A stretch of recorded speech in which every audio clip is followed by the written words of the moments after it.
বৈষম্য বিরোধী ছাত্র আন্দোলনে নিহত বেগম রোকেয়া বিশ্ববিদ্যালয়ের শিক্ষার্থী শহীদ আবু সাইদ স্মরণে স্ট্রিট মেমোরি স্ট্যাম্প, শহীদ আবু সাইদ তরুণ মিউজিয়াম ও শহীদ আবু সাইদ স্মৃতিস্তম্ভের ভিত্তিপ্রস্তর স্থাপন করা হয়েছে। জেলা প্রতিনিধিদের পাঠানো তথ্যচিত্রে বিস্তারিত ডেস্ক রিপোর্টে। বুধবার সকাল 11টার দিকে শহীদ আবু সাইদের বাবা মকবুল হোসেনকে সঙ্গে নিয়ে এসব উদ্বোধন করেন অন্তর্বর্তী সরকারের আইন উপদেষ্টা ডক্টর আসিফ নজরুল, শিক্ষা উপদেষ্টা প্রফেসর ডক্টর চৌধুরী রফিকুল আবরার, পরিবেশ উপদেষ্টা সৈয়দা রেজওয়ানা হাসান এবং মুক্তিযুদ্ধ বিষয়ক উপদেষ্টা ফারুকী আজম।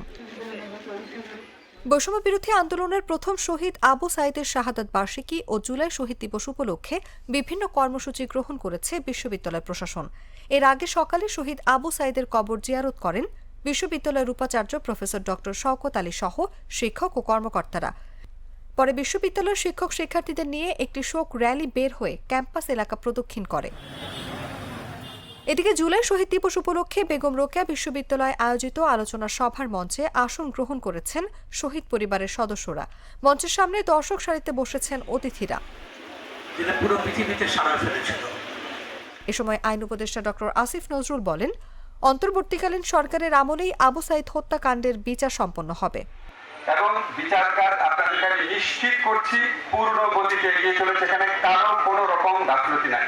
আপনাদের শুধু একটা জিনিস মনে রাখবেন, শেখ হাসিনার কথায় কথায় তার বাবার মৃত্যুর কথা বলতো।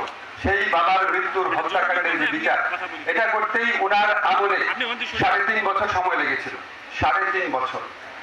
তাহলে আপনি বুঝতে পারবেন যে একটা বিচার কার্য যখন আমরা খুব স্পষ্টভাবে, খুব সুষ্ঠুভাবে সারা পৃথিবীর কাছে গ্রহণযোগ্যভাবে বিচার করতে যাই, আমাদেরকে সমস্ত কিছু চিন্তা করতে হয়। অনুষ্ঠানে অন্তর্বর্তীকালীন সরকারের 4 উপদেষ্টা সহ উপাচার্য প্রফেসর ডক্টর শওকত আলী ও রংপুর জেলা প্রশাসক মোহাম্মদ রবিউল ফয়সাল সহ বিভিন্ন দপ্তরের কর্মকর্তারা উপস্থিত ছিলেন।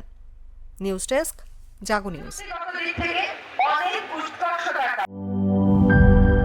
শিয়া বাটার ও ভিটামিন ই সমৃদ্ধ লিলি হালাল বিউটি সোপ, তারুণ্যময় উজ্জ্বল ত্বকের জন্য।